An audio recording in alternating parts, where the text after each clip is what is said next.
Pada tahun 1959, sebuah dekret presiden mengubah wajah demokrasi di negeri ini. Soekarno membubarkan parlemen, membubarkan partai politik, dan memusatkan semua kekuasaan di tangannya. Inilah awal dari demokrasi terpimpin, sebuah sistem yang disebut sebagai demokrasi, tetapi berujung pada kekuasaan absolut. Bagaimana semua ini bermula?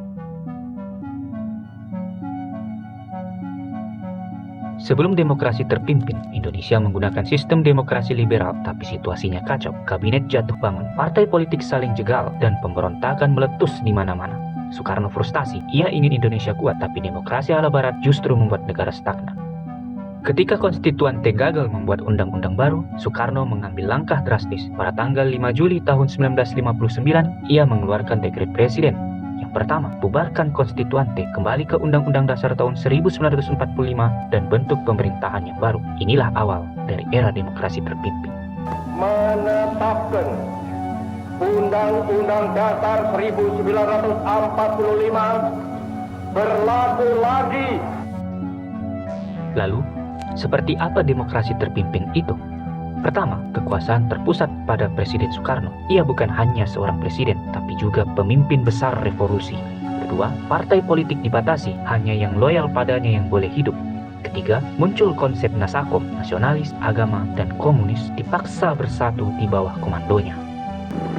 Kalau dikatakan ya aku Pancasila, tetapi dalam artinya anti Nasakom-komnya ini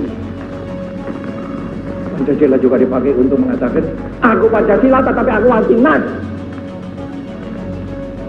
Aku Pancasila tetapi aku anti A. Jawab tidak. Karena aku sendiri berkata aku ini apa? Aku Pancasilais. Aku apa? Aku perasan daripada Nasakom. Parlemen pun diisi orang-orang pilihannya. DPR tidak lagi berdasarkan hasil pemilu, melainkan DPR gotong royong yang anggotanya ditunjuk oleh presiden.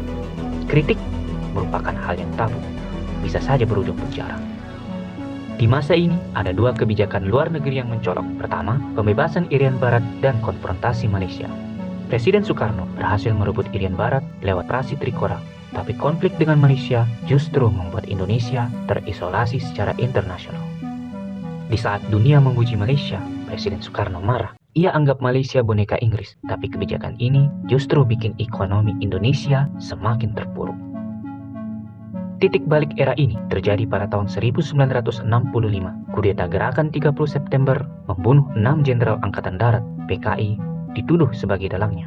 Soekarno kehilangan kendali. Soeharto sebagai Panglima Kostrad akhirnya mengambil alih keamanan.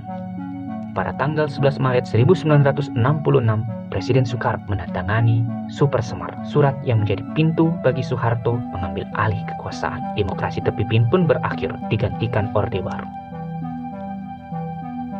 Demokrasi terpimpin meninggalkan banyak pertanyaan. Di satu sisi, Soekarno ingin Indonesia mandiri, tapi di sisi lain, sistem ini justru memusatkan kekuasaan dan memingkirkan suara rakyat. Apakah ini demokrasi atau bentuk lain dari otoritarianisme? Sejarah ini mengajarkan kita, demokrasi sejati harus memberi ruang bagi perbedaan, bukan dipaksa terpimpin oleh satu orang saja.